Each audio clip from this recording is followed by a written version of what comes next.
What is your sales pitch? What is your secret to sales? I'm like, I don't sell. I educate. So we're back with our episode here. We got Eli David and Michael Melso here from the Broker Mortgage Experts. We're breaking down what actually separates the top producers from everyone else. The habits, the mindset, and the standards that most people avoid, but the best people live by.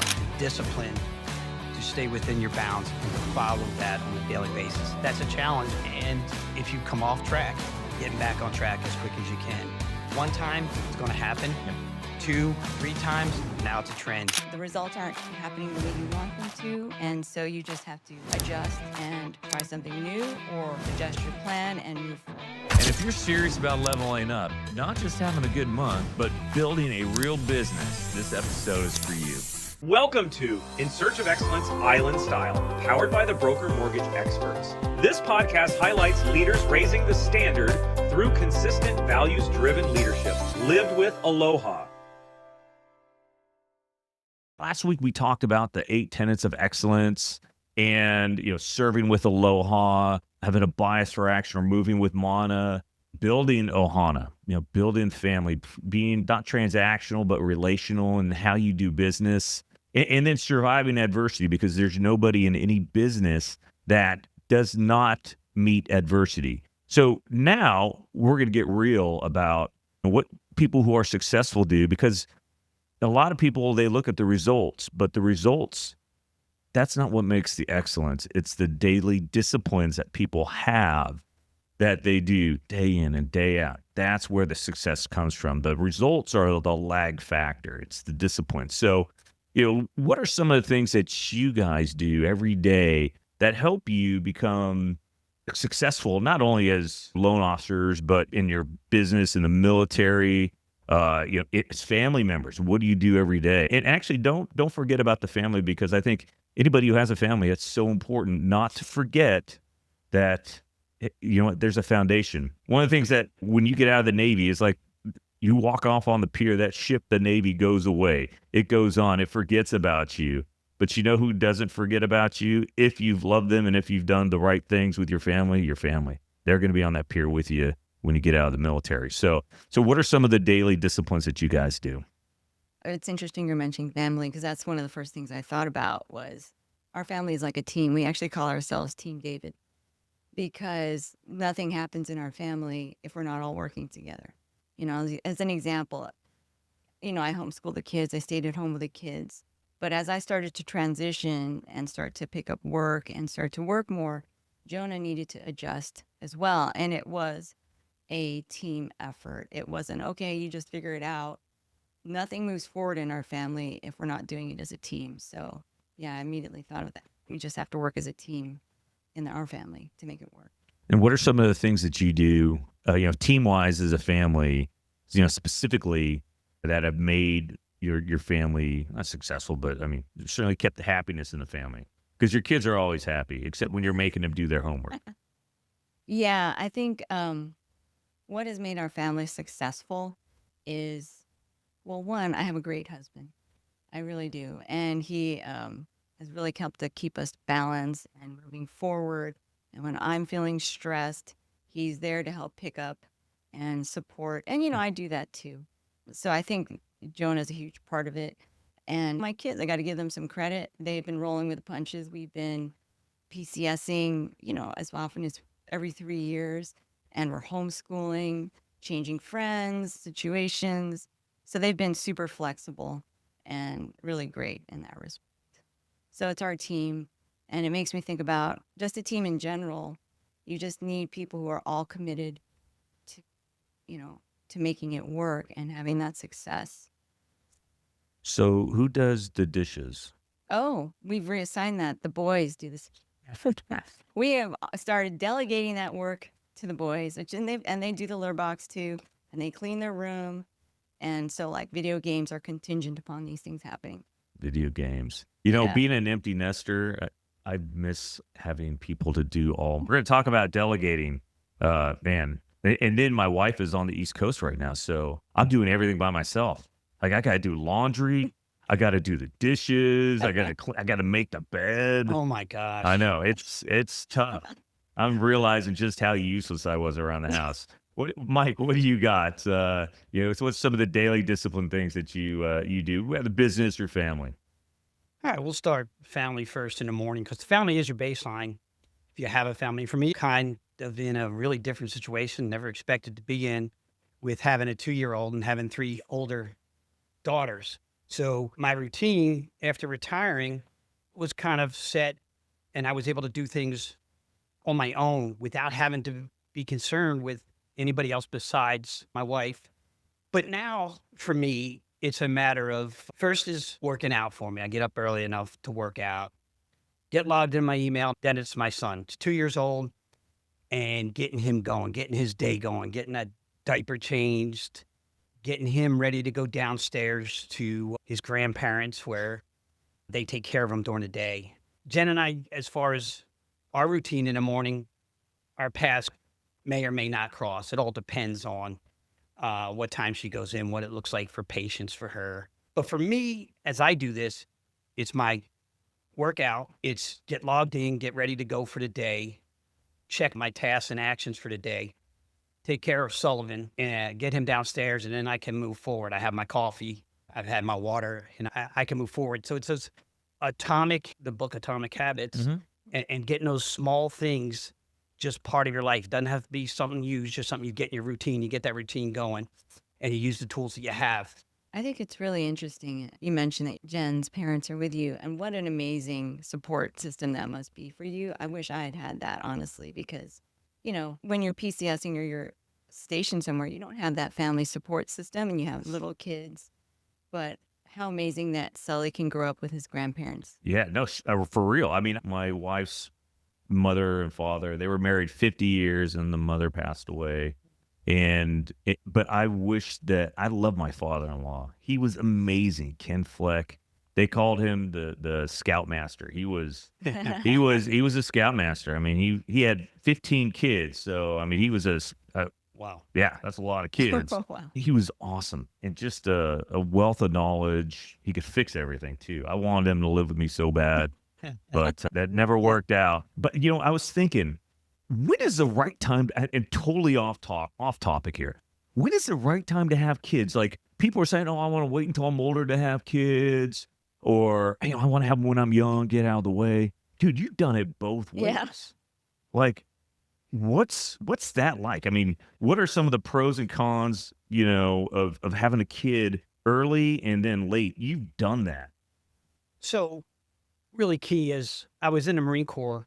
Smile. And I was young when we had the girls. So having the 3 girls and me being deployed quite a bit, it's really different now than with Sullivan than it was with the other 3 because for each of them I was basically gone. Samantha, I wasn't active duty yet, but the other 2, and heck, I missed the youngest when she was born because I was deployed. I was actually in Rota, Spain when she was born. So it's a whole different feel for me. But to really get to your question is when you're younger, you're trying to succeed. You're a whole lot more impatient than you are as you get older. And I was just going so much, I probably missed upwards of 6 or 7 years in total of the girls' lives. So now that time with Sullivan is key because in the morning I take care of them. And then at night, 5:30, 6 o'clock, I take them for a walk. We go for a walk around the neighborhood. And that is such a great time. And it's such a great time for him. So to answer that question, really, I guess you don't know until you do. But so far, it's been wonderful. Now, we'll see, as Jen's about to have another one next month, what that equates to. So you're going to be like 80 years old when your youngest is a teenager. Yes. And I know. who's going to get out of diapers or into diapers and out of diapers first? Man, that's pretty awesome. My son-in-law just deployed. He's in the Navy, and my grandson, he's having issues today. He was in that kind of. He's 3 years old, and he was just melting down. And I think part of that is my wife and I were talking. I think part of that is he doesn't know how to communicate how unhappy he is that his dad's gone. And, that's one of the bad things about having a kid when you're young is, you are working on your career, especially if you're in the military. You're going to deploy and you're going to be gone. Like you, I miss most my girls growing up. There are time frames that I don't remember. They remember some of them, especially when they were grounded, especially my oldest, who was grounded a lot. But she turned out all right, by the way. It's different because Ty was kind of at the end of my career. Right. Like the girls, actually, it's kind of weird. The girls have an incredible work ethic, and I think they get that because they saw their mom working hard as almost a single mom, because I was deployed all the time. And then they saw me working hard. I remember I used to drive my oldest daughter home from the ship and in Japan, and it was funny. I would be so tired. I was a chief engineer on a ship. I would fall asleep at the red lights, and then Paige would wake me up when the light turned green for me to continue to go home. They learn from that, but they also, the closeness, like with my son, I'm very close with my son because while I was still active duty, I was able to spend a lot of time with him. And then when I transitioned into this job, and this is kind of, we'll get into this. What do people think? Like I was named one of the top 1% producer in the country for loans, and people look at me and they're like, "Oh, you make it look easy. You're always traveling." I do travel. That's a priority for me. Travel, see my family, but they don't see all the hard work that I put in. And my son may not have seen all the hard work that I put in. You think, oh, it just kind of happens. You just show up and it happens, but it doesn't. The stuff that you do behind the scenes, those daily disciplines, and we'll talk about some of those. How do you become a top producer? So let's kind of get into that. They got the same opportunity everybody else has. It's just they think differently about their day. And part of it is, what do? They stay in control. They control their mornings. They control their pipeline. They control their follow-up systems. They control their systems, and that's super, super important. I personally don't think that loan officers have lead problems. I mean, some do. It's a conversion problem. Where's the follow-up? You give up after one call. And it's the same thing in real estate. It's the same thing in any sales industry. So, what is your kind of the morning routine? How do you control your morning? How do you control your pipeline? What are the things that you do? Well, here's the interesting thing. In the military, I was an aircraft maintenance officer. And then after that, I was a project manager. So I've always had to deal with creating a plan and then it just falling apart. And how do you deal with, so I'm really great at creating plans and great at setting it up for success. But then when you hit execute and it's time to execute, things always fall apart. And I found early on in my career, instead of getting frustrated every time something didn't go the way I wanted it to, I just expected things wouldn't go the way I expected to. And I needed to learn how to adapt and be flexible and problem solve. And as a loan officer, it's the same thing. I think it's just continuing to improve, things aren't, the results aren't happening the way you want them to. And so you just have to adjust and try something new or adjust your plan and move forward. So that's what I've been doing and what's worked for me. How about you, Mike? Yeah, it's a little bit different because of trying to pull off 2 jobs at this time. But my morning, I kind of split the day up because I'm working with people across the globe, basically from the East Coast to Guam. So my timing, I have to split my day up so that I can relate to each one of those time zones and handle things. And then also handling things with a lot of leads and clients that are from the East Coast or on the mainland that are looking to come to Hawaii, looking to buy in Hawaii. Again, you're offset those times. Right now, 6 hours.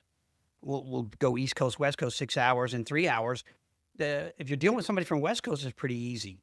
And I can catch them almost any time. But the East Coast, I have to deal with them in the morning. I have to reach out in the morning for the most part to touch base with them, check in with them, and see if there's anything else they need, if they have any questions. So that makes it a challenge, but I have to break up the day, and I break up the day and leave time in the morning for handling calls and conversations with the East Coast. Yeah. For me, I think, my morning is pretty sacred. I do the same thing. If you look at my calendar, I time block like crazy, but I'm very systematic. I spend, the first couple hours, about hour and a half, just kind of taking care of me, doing I journal every day, and I actually I love that part of the day because that sets me up, and I read the Bible, but then I do my journaling. I'm trying to meditate, not very successful at that though. A lot of times I'll meditate and fall asleep. So I'm working on that, but it's a work in progress. And then once I get that done, I get my workout done, then I sit down and I count my lock and load. I get ready for the day, and I did most of my work getting ready the night before. I've already got my plan of I send you guys a plan of the day every day. That's done the night before. I just go in, I look at the emails real quick, what changed, because every morning things change. Again, the plan changes. The plan that I had when I went to bed changes when you wake up. I don't read emails before probably 8 a.m. I just don't, because if I do that, I'm going to get distracted. I don't, now, once in a while it's going to happen, but I don't typically do that. Like if I know there's a big report coming out, I may, if I got some people that were kind of getting an opportunity to lock, I might say, all right, let's go, because this might change real quick. But I'm just finishing up the day, going through all my emails, looking at, just reading the news for the day. It's about an hour and a half to 2 hours where I'm just reading the news. I'm becoming a student of the game, becoming an expert in your craft. There's a lot of people who don't understand even how mortgages work. I mean, in whatever your business is, you got to know your business. You can't, say, well, I don't know where rates are at. Well, then you're useless to me. If you can't explain a simple answer on whatever your profession is, then you're useless to me. You don't have to be Barry Habib, but you got to be able to talk the language. You got to be able to give your clients that comfort that, this guy I'm working with knows what he's doing. Mm-hmm. So I spend time on that in the morning. And usually I have an hour where I sharpen the sword too. I'm always, a student of the game, trying to get better at my craft. And I use different programs, MBS Highway, Housing Wire. I have different podcasts that I'll watch. Some of the systems that we use, like our CRM. I love our CRM, Bonzo. It's freaking amazing. They do training like every 2 weeks. They have training that comes out. I watch that training. I go to UWM website. I watch Matt Ishbia spiel for an hour and a half, and do his thing. He's a great motivational. He's just a great leader. I love listening to him and just the out of box things that they do over at UWM. Those guys are great. And so I listen to those things every day, and I get all that done before 9, maybe 10 o'clock at the latest. And then I kind of get into, all right, now we're making phone calls. And every day I have a set group of phone calls that I'm making to different groups of people. But I will say this, we kind of talk about what it is you're going to do, who you're going to call, or who do you call? I got my CRM. I got my lead. I use a lead tracker, and that's kind of one of my goals this year. I'm putting it out there. I'm going to create something that combines my lead tracker, my CRM, and then my Monday morning agenda. These are things that I've been using since the CRM is just since we started this company, but the lead tracker is an Excel spreadsheet. I freaking love it. That's my baby. But I want to combine that with my MMA, which is another thing that I used from Ninja Selling. And I want to combine those so that I have one document. So I'm going to try and work that through Claude or Perplexity or something. But my goal is to change colors in my spreadsheet. You've seen this. We've both seen the spreadsheet. You both use the spreadsheet. My goal is to change colors. That means I've made the contact. Somebody's done an application. Somebody's finished the pre-approval. Or they gone into contract, or they close. So that's the goal every day, just trying to do those things. I have a question. Yeah. Because I'm newer. In terms of your sphere of influence and who you reach out to, like when you started out, did you reach out to your entire sphere? Like, who did you reach? Like, how did you touch your network, and how did you do that?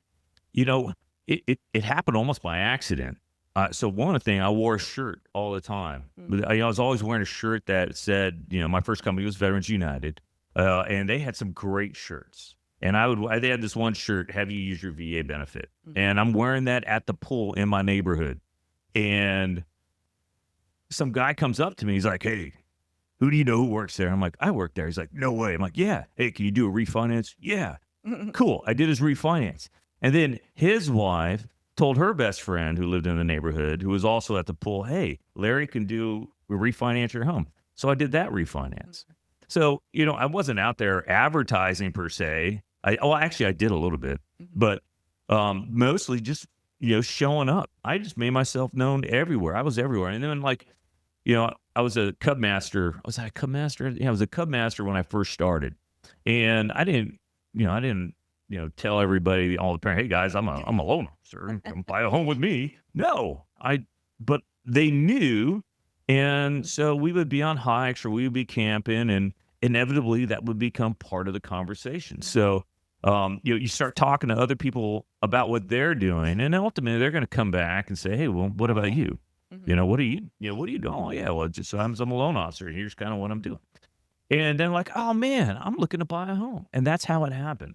So I had a lot of people in those spheres alone, my neighborhood, in in scouting, and then in the military. When you start talking to people in the military and you educate them, your sphere grows. Actually, it's a lot bigger. Your sphere of influence is a lot bigger than you think. And then you can't be a secret loan officer. That's the other thing. Don't be a secret loan officer. Nobody wakes up in the morning. We talked about that last week. Nobody wakes up and says, I want to be a loan officer. Well, no one wakes up and says, I want to talk to Mike, the loan officer, or Larry, the loan officer. I mean, I'm sure some people say that about you, Mike, but nobody does. So you got to put yourself out there. Don't be a secret loan officer. Social media is great. You put stuff out, and it's not all business.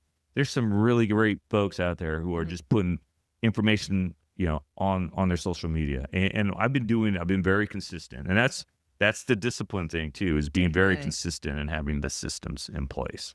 Yeah. So we're going to take a break here, and we'll be right back. But first, a word from one of our sponsors.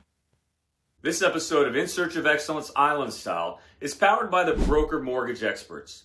If you're building wealth, creating stability, or planning your next real estate move, you need strategy, not just rates. The Broker Mortgage Experts are committed to helping families and investors build strong financial foundations through expert guidance and personalized mortgage solutions.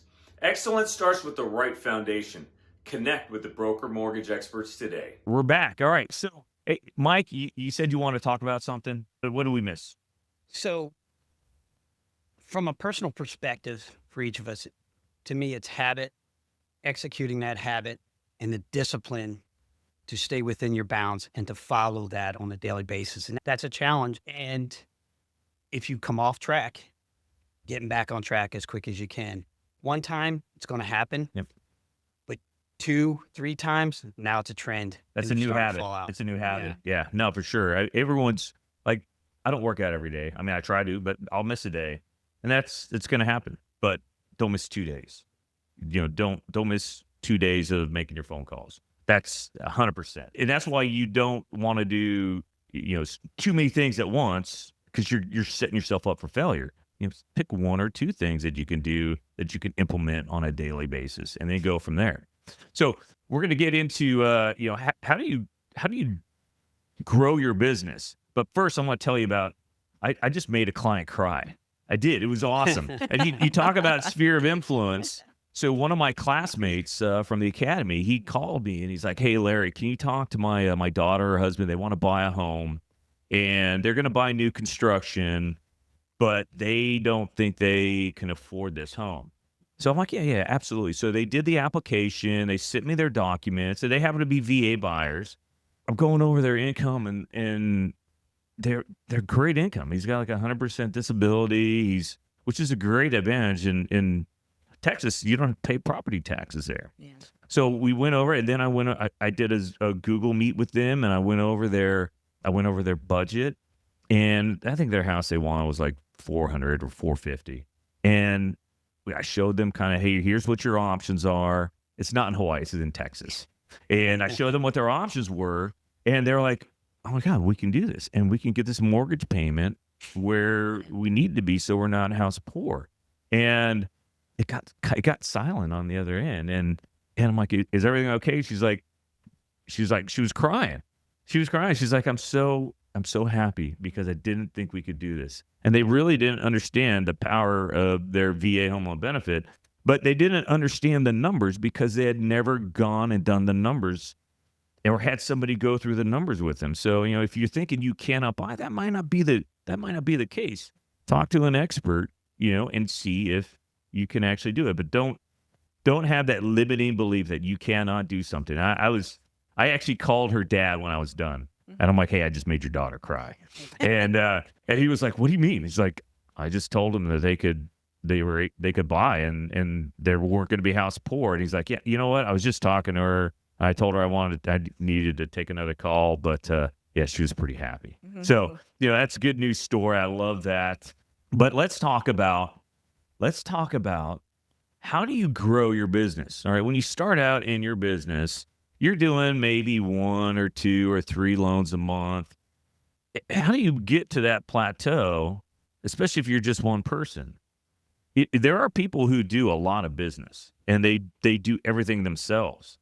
It's very hard to sustain that, though, because you're never going to talk about quality of life. Everyone talks about, I want quality of life, work balance. There's no work balance. There's no life balance if you're working all the time because you're doing everything. And some people, well, I can't afford to pay a loan officer assistant, or, I can't afford to pay a processor. Well, and my thinking is I can't afford not to pay a loan officer. Right. And when I started out, my 3rd month in, I had like 13 loans in the pipe. I had a great month. I was like March or April, and I was struggling to do all the work. And my boss, I was complaining. I'm like, dude, this is harder than freaking being in the Navy. I think I'll go back to the Navy. And he's like, oh, let me get you an assistant. So he got me an assistant. And then I'm like, well, I want this assistant full time, but how do I, what's the cost of doing that? So I was at a summer camp, and I wrote down kind of all the different scenarios of doing loans. If I did 5 loans a month, 10 loans a month, 15 loans a month, and I'm paying a loan officer assistant $5,000 a month, that's about right.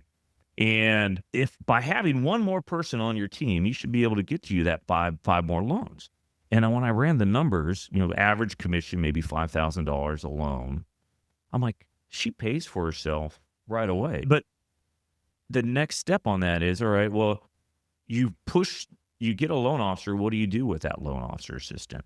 That, to me, is the important thing. You got to have a plan. And one of the things that I did right away is I kind of wrote down, and realtors should do this too, or really anybody in business. Write down all the things that you do in your industry, all the things from getting the lead in to closing to post-closing. Because, again, for us, we're not transactional, we're relational. Once we close the loan, that's when we start working. That's the way I look at it. But you write down all those things. You can't do them all and be successful. You can't do them all and scale your business by yourself. So you hire one person to take some of that load off. And, you start taking the load off of you. When you give them something, you're taking something off of your plate. And your goal really is to take as much off your plate as possible so that you can concentrate on the things that are going to go out and make you money, like networking, like, meeting clients, developing relationships with financial advisors or whoever. And not to say that doing applications is, minimum wage work, but that's busy work. Right. And it's time consuming. And that takes you away from really doing the things that are going to make you money. And it's the same way that you as a realtor, same way really in sales. So you hire that first person. All right. The key, though, is when they take stuff off your plate, that allows you not to screw off, and not do anything. You gotta focus on those things that are going to bring in business, expanding that sphere of influence. So just something that you need to look at if you're trying to grow your business. And a lot of people are trying to grow their business, whether, again, a loan officer, a realtor, in sales. For me, it was, my second hire actually, I think, was my daughter. Mm. Yeah, she had graduated from college, and you can get an intern, a college intern who's maybe communications or marketing, and hire them to do some of your marketing for you. You could do, 20 hours a week. You don't have to do 40 hours a week, maybe 20 hours a week. But I hired my daughter out of college. She didn't have a job. And I'm like, hey, could you do my social media? Can you do I made the name of her titles. It was Client Relations Specialist. I didn't even know what it was, but I knew what she was going to do because I had this whole list of things. I'm like, she's going to do that. She's going to do that. She's going to do that. So I have this spreadsheet and I go through it every year and I update it. I had the spreadsheet of who had what responsibilities, and every person in who's working for me has their own column of responsibilities. And, for me, the goal was, if I'm paying them, then they're going to bring me more business. Right. And really it's worked out, but you got to have a way to push the responsibility for, delegate. We were talking about that earlier. Right. The military teaches us how to delegate. Right. All right. It's interesting you're bringing this up because we have a really good friend. He's this great entrepreneur, family friend. He's that guy who's not afraid to take those risks and be an entrepreneur. The one thing that he really failed on was he didn't build a team around him. And so he was, always late to meetings. He couldn't stay on top of just his work. And it really detracted from him being able to grow his business. He had great ideas, but he didn't have that team. And, I was actually talking to Jade before everyone showed up for the podcast about the team. And I was like, I feel so lucky because everybody on this team we have is everybody's excellent. Everybody, you don't have to tell anybody, you've got to do this. They're just on top of it. They've got that integrity of excellence that nobody has to tell them what to do. So you've built a really wonderful team to support you. So that's like so key to building and growing your business is finding the right people. And you're not always going to find the right person right away either. I've gone through several folks, but you keep trying. Like we have a virtual assistant who does all of our social media for the company. And I use this one program, I think it's called Remote Scout. And they're the people we're working with. We've been with them now for about 5 years. And they're the third person from this company that we used because the first two didn't work out. The first one just couldn't perform. He couldn't make the videos. He just not very consistent. The second one actually would fight with Jade. I kept telling her, hey, everything needs to go to Jade. Everything needs to go through Jade, was our marketing gal at Alonda now here. And she would blow Jade off all the time. She would totally ignore her. I'm like, all right, well, you got one more chance. And she did it, and she was gone.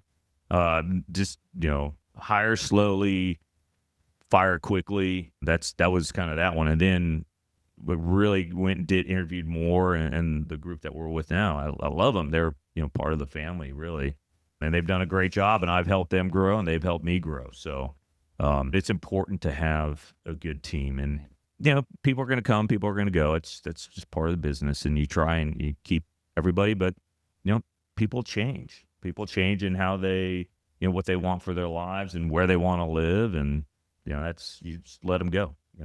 Don't take it personally. Yeah, well, you have to change with the business too. So that recognition of what's changed and what you need to do better, and people may make it to one level but can't make that next step for you as you keep moving forward. Yeah. So you need to adjust.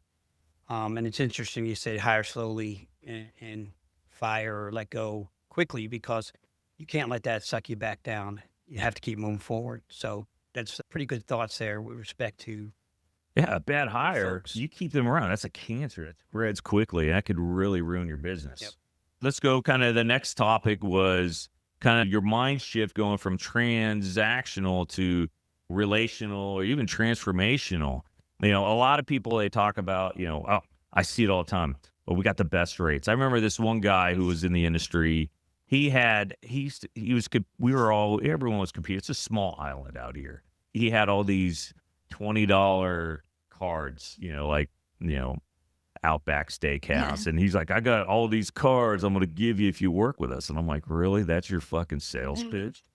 And I'm like, oh, this guy, I'm not even concerned with. A lot of people, that's what they sell. I'm a broker. I got the lowest rates, and we are a broker, and we got low rates. But if you're going by low rate only, you're going to lose because somebody's always going to have a lower rate. They're going to go do their loan for, they'll do a loan for and make no money. They'll even lose money on it sometimes. If that is how you're going to get your business by selling your rate, I don't think you're going to be very successful, because the successful loan officers, in my opinion, some of them, like the guy who he did $1 billion, was it 1 billion?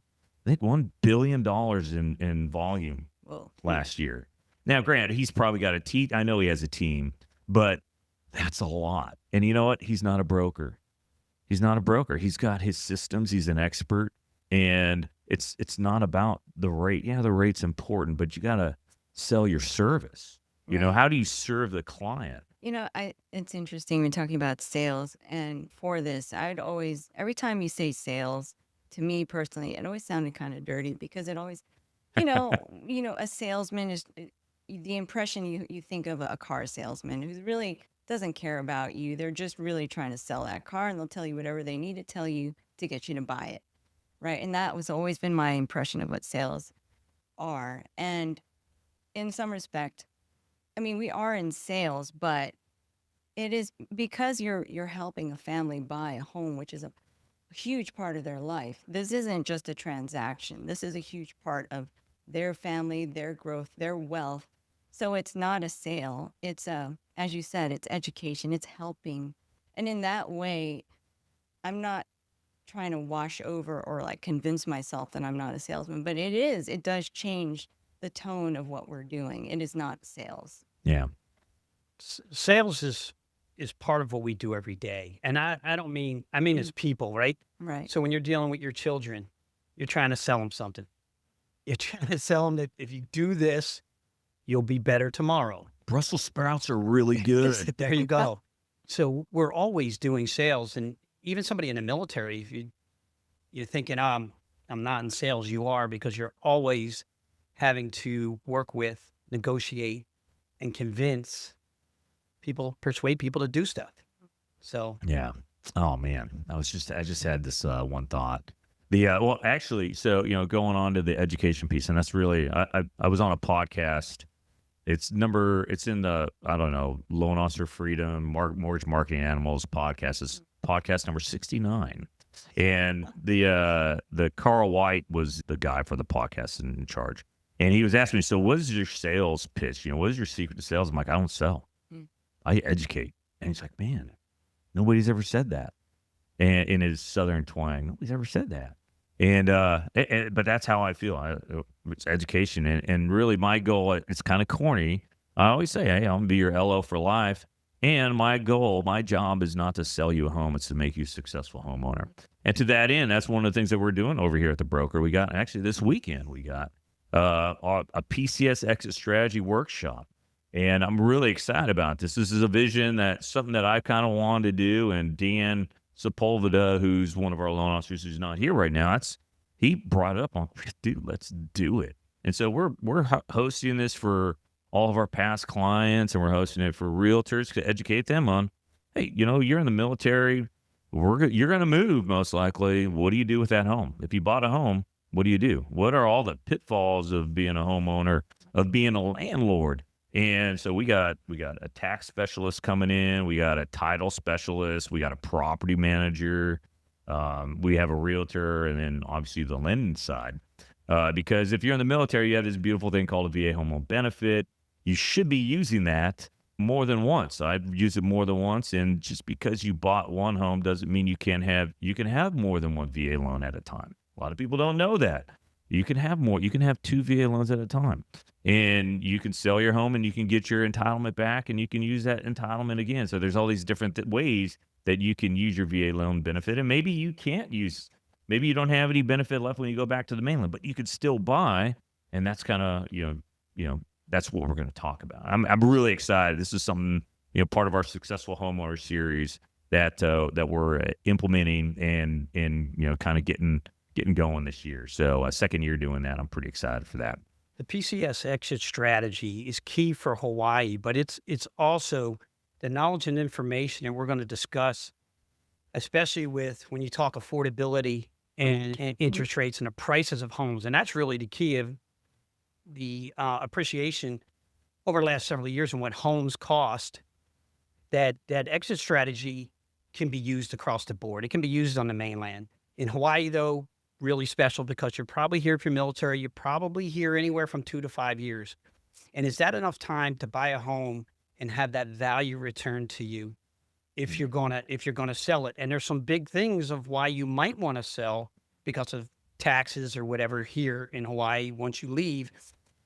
So, but the information that we will discuss is really key across the board, but essential for Hawaii. And hopefully we have folks that come in that aren't just looking to leave, but are looking to buy, and they're going to have that information in their pocket. So when they do go to leave. Yeah, for sure. All right, so we're going to take a break. We're going to come back. We got a special guest. He's going to shine the light on solar power, especially in Hawaii. We'll see you in a second. All right. So if you live in Hawaii and you are thinking about putting solar panels on your home, or you already have solar panels on your home, this is the segment for you, because we're going to talk to an expert in Oahu on solar panels. We're here with Matt Householder from Householder Homes, also with Eco Solar. He's probably one of the top solar experts on island. His company put solar panels on my home. Best service ever. And I tell you what, you gave me some really scary information on a seller who's basically screwed because of a bad solar deal they got. So, Matt, tell me, you've been in the industry for about 10 years now. You help educate other realtors on the island on solar panels and buying solar panels and selling homes with solar panels. Tell me a little bit, about this one client, and then tell me about what's the way ahead, because there used to be these tax credits and now they're gone, but there's other ways that you can make buying or putting solar panels on your home affordable. Yeah, that's great questions and great things to cover. We'll start off with that situation I ran into just this last week. I have a client, love the house, absolutely love this house. Started to look at the details, and in the notes it said solar loan to be taken over. And I went, oh, what does that mean? So I asked the listing agent, hey, can you give me a little bit more details of this solar loan? And the house was priced right. And then I get the solar loan details, and it says the solar loan is going to be about $480 a month for the next 23 years. And the payoff over the next 23 years is going to be over $150,000. And so I had to dig into the loan and the contract and the details. And unfortunately, this seller was not maybe informed correctly when they purchased the solar that there were federal and state tax credits that you can get when you purchase solar on Oahu. And this individual is military, and some of the military personnel get some tax breaks, so they don't have as much tax liability. So when you're looking at getting a federal and state tax credit, federal tax credit's not a guaranteed amount. You have to make money and actually pay taxes to get that amount back. And there was about $35,000 in federal tax credit that they could have qualified for. But unfortunately, they didn't have enough tax liability. And they still have that amount sitting in their return that they're rolling over year after year trying to get, but they're just not getting it. And this solar loan said basically the payment was like $280.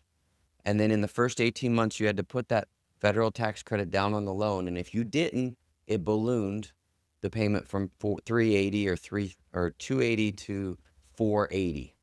And that stays there for the next 23 years. And that's just the loan for that doesn't include your electricity bill. Now, I did look, and their solar they put on their house had reduced their $400 and some bill down to the $25, $27 minimum. So they were saving $400 and some, but their loan had matched that. Whereas if they had that federal tax credit, state tax credit, they could have gotten that payment and kept it at that low 280, and then it would have made a lot of sense mathematically. Yeah. But because they couldn't get the tax credit, it all of a sudden ballooned this payment. Now the payment costs more than what they were saving in solar, and the new homeowner has to not only qualify for purchasing the home, but guess what? You're a lender. What else do they have to qualify? They got to qualify for that solar loan, yeah. So this home that they qualify for, now all of a sudden, it's like adding another HOA fee on there. I was just going to say that. They would have been far better to have not done solar than to lock themselves in. Yeah, that's handcuffing there. Eh, So what are the options for that seller? Because nobody's gonna take on that. I don't want to say nobody, but nobody's gonna take over that loan. So I talked to the listing agent and said, is there anything we can do, work out, at least find out if they can get that 30,000 and apply it towards the loan, or give a credit to my buyer so at least they're not losing out on that tax credit. Well, the seller only had about 60,000 in equity in the home, didn't have extra cash funds. So unfortunately, I have no idea how they'll sell the home. In fact, I almost think they'll have to explore short sale options Yeah, because there's not money there. yeah, And it's not the first time I've heard this scenario. I have a colleague that had a similar situation, similar $100,000 loan. The seller lost all their equity. yeah, yeah. I've heard, and I don't know if I believe it, but 1 out of every 4 sellers right now is in a possible short sale situation in Oh, wow. Oahu.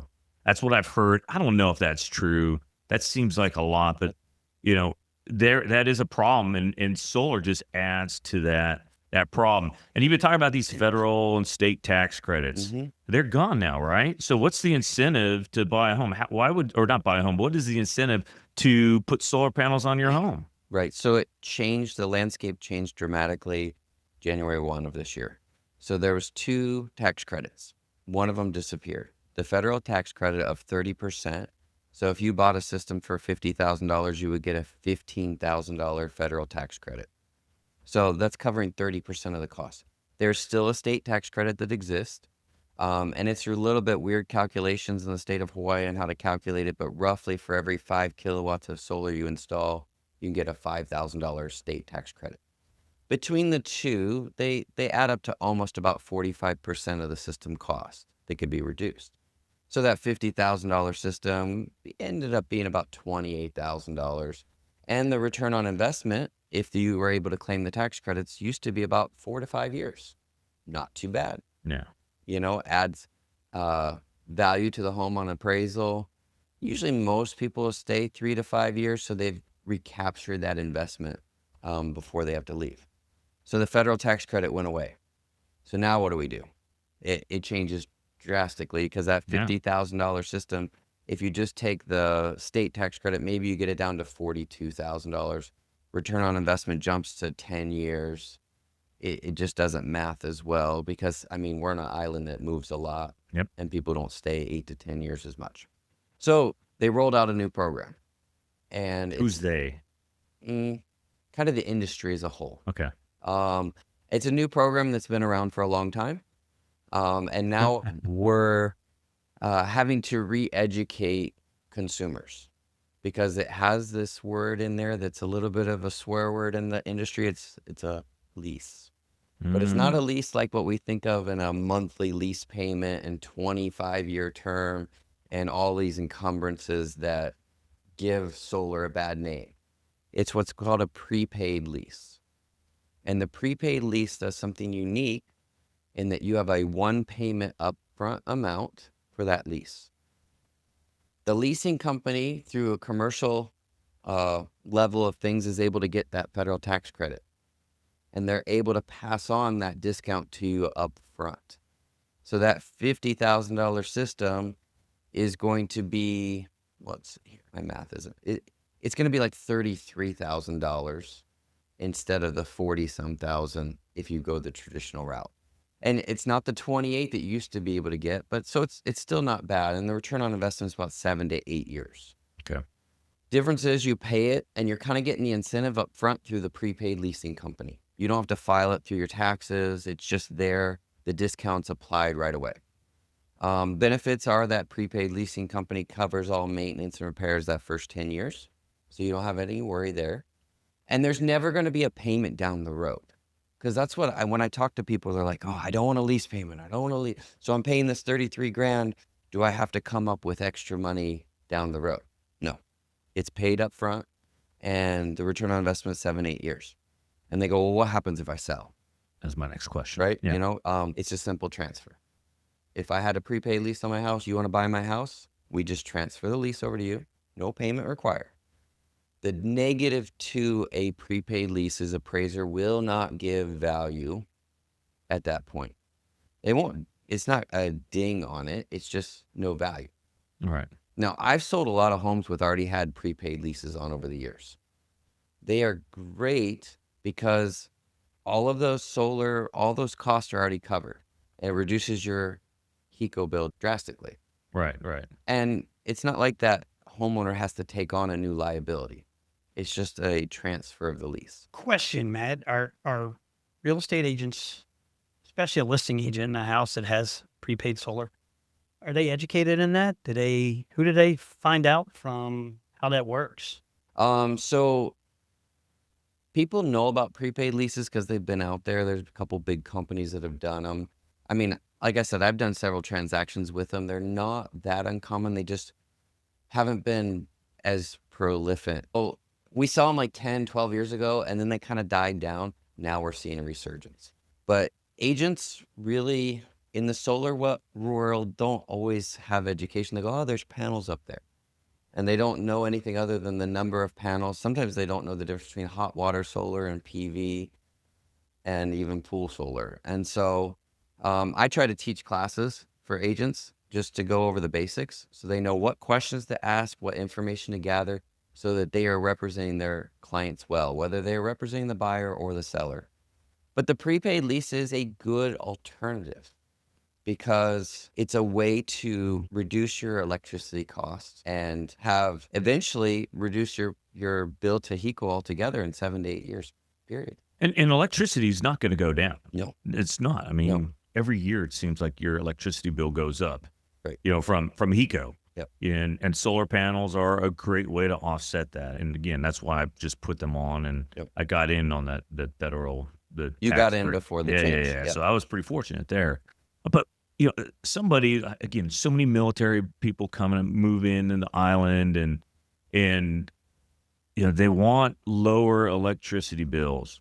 But I have two houses in Colina. They're Mhm. both townhomes, 3-2. One of them has solar panels. My electricity bill there is never more than $100 a month. But the other one is sometimes $400, $500 a month. That's a big savings. And so Huge. when does it make sense for somebody, in particular military, when does it make sense for somebody who's in the military who's coming in and buying a home to put solar panels on their home? The first question I always ask every customer is, how long do you plan on owning this home? If you're going to own this home more than 7 years, it will make sense. If you're going to own this home for 3 years, it's kind of a roll the dice because the prepaid lease isn't going to give you appraisal value, right? Yeah. Before, if you're purchasing, you have a little bit more weight because the appraiser is going to give you some value and you're often going to at least benefit. But with the prepaid lease, you really need to hold on to that home for that 6 to 7 years to make sense, because the new buyer is probably not going to give you any value for a prepaid lease. They're going to go, oh, that's attractive. I buy a home with a very small HECO bill. That's attractive. But am I going to give you value for it? But that's where the real estate agents need to be schooled so that the seller's agent can really put that value into the plan. Right? Oh, yeah. So when they come in wanting concessions, Yep. you can say, here's a stubby pencil drill. You're going to get that concession right here. Yep. Through the solar. Yep. But if they don't know that, then that's a sunk cost on the seller's part. Yep. And no leverage. And I go over with every agent when I teach a class, I say, hey, there are good solar deals, neutral solar deals, and bad solar deals. And they go, well, what's a good deal? If the cost for the solar is lower than the cost of the utility, it's a good deal. I mean, I've had people go, I don't want a solar lease. I don't care. And I said, the price per kilowatt on this solar lease is locked in for 20 years at 15 cents a kilowatt hour. They're like, I don't want it. I was like, but the current HECO price is over 40 cents. And you're telling me you don't want a guaranteed locked in less than half off price? That's a no-brainer, And those leases, Yeah. the leasing company is still required to maintain the system. So you're not getting into this big maintenance issue. Yeah. So how long does a typical solar system last before it needs to be, replaced? Yeah. And then what is kind of the maintenance requirement on solar panels? So they would say the average life of the PV system is about 20 to 25. Oh, that's pretty good. Yeah. Maintenance, really typically the only maintenance is cleaning, and it depends a little bit on where you live. West side's drier. There's just not as much happening. So you might have some dust and dirt to get off. But if you go windward side, you actually see they get really dirty and they'll actually start to grow it looks like a mold. And I think it's something from the pollens or something in the air. And if they don't clean them every 2 to 3 years, it actually it'll build a film up and you'll actually see it. Yeah. If you haven't looked at solar, all of a sudden you're looking like, oh, no, I see it everywhere, And there's lots of companies that clean panels. They usually charge 10 to 15 bucks a panel to clean. And they bring their ionized water and all their brushes and all that, and they clean it up. Yeah. That's typically the only thing. But I am running into a lot of people that had solar. They inherited it when they bought the house, or they bought it 15 years ago, 12 years ago. And the company that installed it, guess what? They don't exist. They don't exist. So that happens a lot.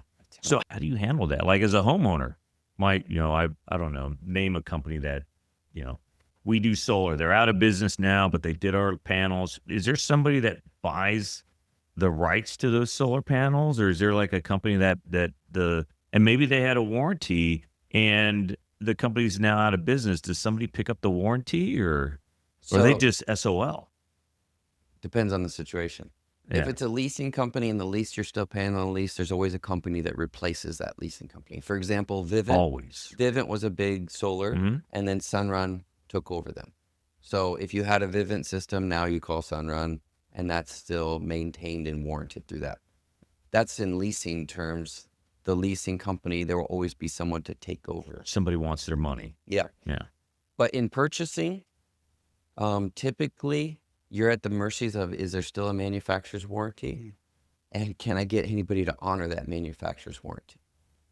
And if the company's out of business, there's a few solar repair companies on island, but I'll tell you, there's not enough repair companies for the volume. Yeah. And so I've heard stories of people come to me and I said, we'll call this company. And they're like, they're backed up 6 months. Well, that's 6 months my system's not working. Or I had a call yesterday, a guy, he bought a home 2 or 3 years ago. He said they did a solar inspection when they bought it, but something's wrong with the system now. And his bill went up $300 or $400 a month. Yeah. And I told him, I said, well, here's likelihood your problem, and here's a couple repair companies you can call. You want to do this first, and then we can look at if you want to expand with battery or change out the system. There's these steps afterwards that you can follow. But one of the preventative things you can do if you're in real estate is there's a couple solar inspection companies. And if you're buying a home with solar, you can hire, just like a home inspector, you can hire these solar inspection companies to come. They check all the connections. They check all the power output, everything. And it's not cheap. It's like a home inspection, but you're getting that peace of mind that the system's working. And it's a small price to pay for not doing it, Right. and then getting that unpleasant surprise. Right. I tell you, if you're starting a business, maybe have that solar repair company, Yep. or man, because there's so many that have gone out of business and so many solar panels. We get sun most of the year, and I would say, man, talk about go in, become an apprentice under somebody, and then start your own business. You don't need to go to college for that. I'm unhappy with college right now. Yeah. You probably have to go trade for electrician school. Yeah. know. But still, I mean, Yep. make a lot of money. There's a lot of opportunity right now. And there's a lot of systems. I think we're going to see another fallout of companies too. Yeah. Because we had this huge resurge as the tax credits was going away. In Mhm. fact, I had companies that I was going up against from other islands sending crews here just to do. And I was like, I don't know that they'll be here next year. You really want to trust going with someone that's Yeah. jumping over for this short? And we've already seen some companies drop off. Wow. So buyer beware for sure. Yep. Okay. All right. Hey, Mike, any other questions? That just brings to mind the homework you have to do, and really do your math, go through a process, talk to several people, and get input on this, because it's the complexity with how it fluctuates. It's always changing. Everything, like whether it's the HECO program, the incentives, the equipment. I mean, now every system needs batteries. Whole nother piece of the pie, because batteries don't last as long as panels. And so these batteries, they have a 10-year warranty. You might be buying a home here now 3 to 5 years from now that has a battery that's been on there 7, 8 years. And now you got to think about replacement cost of that battery.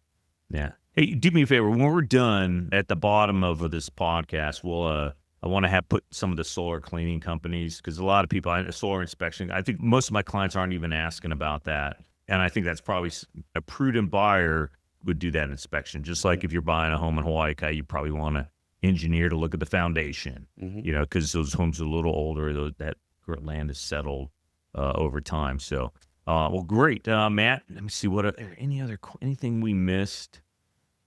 I think it's just educate. Yeah. Just know that solar has some real benefits, especially here in Oahu.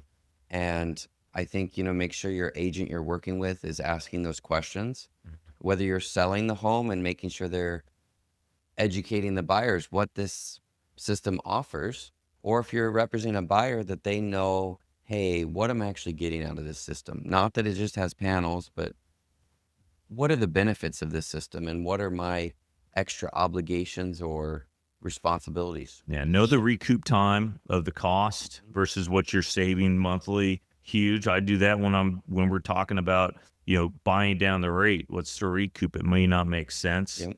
I think you said, 7 years, anything less than 7 years of owning the home, you really got to do your homework. Yep. Don't just because your neighbor's got solar panels doesn't mean you get solar panels too. So, don't go for the shiny, and the bills, again, even the homes that I don't have, I don't put my AC on all the time. Some people want to, Right. but even at Eva Beach, where it's, hot as Hades or whatever, man, you get the trade winds going. Most of the year, you don't even need the AC. Just open a window here, open a window there, get that cross flow. Yeah. And right now it's cool at night.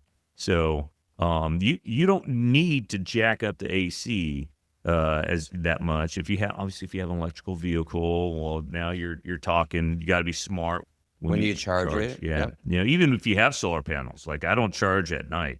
I charge during the daytime. Yep. When I could take everything off I don't drain the batteries like I would at night. So, So, question before we go, if that's what we're looking at.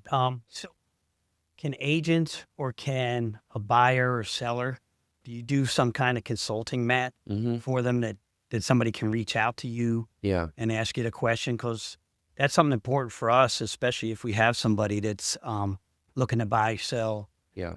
Um, So I'll do a reasonable just consultation fee if they just want to send me over the contract and documents to just review them, just to say, hey, what does this deal look like? awesome. And we'll put your contact info in this as well. So, well, hey, thanks, Matt. Thank you so much for coming out today. I truly appreciate it. Man, when you sent me that last week, and my heart dropped, man. I feel so bad for that seller. He's screwed. I mean, he really is. And there's not much you can do to fix that one. So, No. but we can, going forward, ensure that people don't make the same mistake again. That's all we got. You guys have a great day, and we're going to go talk to our sponsors again. Midway through today's conversation, we want to thank Gonzales Hawaii Vacation Rentals, offering exceptional vacation experiences in Hawaii and Annapolis, Maryland. Whether you're waking up to ocean views in the islands or enjoying waterfront charm and sailing culture on the Chesapeake Bay, Gonzales Hawaii Vacation Rentals delivers comfort, elegance, and unforgettable experiences. If excellence matters in how you live and lead, it should matter in how you relax. Plan your next escape with Gonzales Hawaii Vacation Rentals. Welcome back to Larry's Life. All right. Well, we just had a great conversation with Matt Householder talking about solar panels, the benefits, but also the risk of putting solar panels on your home. And now we're gonna finish up. And really, I want you to watch this podcast. We want you to watch this podcast, but we want you to take something from this. So what are 2 or 3 things, simple actions that you can do based on some of the things we talked about that can help you in your business, no matter what your business is or in your personal life? And we talked about a few different things that we do to kind of, keep our family focus going, to keep our, get our day going. So, what are 3 simple actions you can do? Just take that down. And Eli, what's one thing you got out of this? The one thing is consistency. Just discipline with your consistency, whether that is your morning routine or your plan for reaching out to your client base, but having that plan and being consistent. All right. What about you, Mike? Habit, execute, and discipline. But the execution being essential. Yeah, I think, for me, it's something that's been very consistent is educate. Just continue to educate and be the expert in whatever it is, whatever niche you're going to have. And then really for people who are not, they don't have those morning habits, they're trying to figure things out. Don't try and do everything at once. Pick 2 things and do them every single day. And then work your way up to 3 things. And you know what? You're probably going to change. I change my morning routine probably every couple months. Like some months I'll be really big into journaling. Some months I'll do the journaling first and then I prayer after. And I just I mix things up. So, but if you're just starting out, just pick 1 or 2 things, start doing them and build yourself up from there. Rome wasn't built in a day, and neither are your great habits and your success. It takes time. And really, I think my last thing is if you're serious about, leveling up and getting, better at your game, this is a podcast for you. Again, we're going to have some great guests on coming up, some real big experts in the industry, some military, some not military. And I think you're going to learn a lot. So please subscribe, share, comment, and connect with us. Through any social media, we'd love to hear from you. And thanks again for watching. You guys have a great day. Aloha. Let me leave you with this. Nothing we talked about today works unless you do. You don't need more information. You need more execution. So here's your challenge. Pick 1 thing from this episode, just 1, and commit to doing it every single day for the next 7 days. Make the calls. Follow up with your people. Show up like a professional, not when you feel like it, but because that's who you are. And if this episode hits you, if it made you think or pushed you even a little bit, share it with someone who needs to hear it. Because the more we raise the standard, the more we all win. Make sure you subscribe, stay connected, and if you're serious about building something bigger, not just a pipeline, but a legacy, we're just getting started. Thanks for tuning in to In Search of Excellence Island Style. Stay connected for more conversations with leaders raising the standard through purpose, values, and aloha.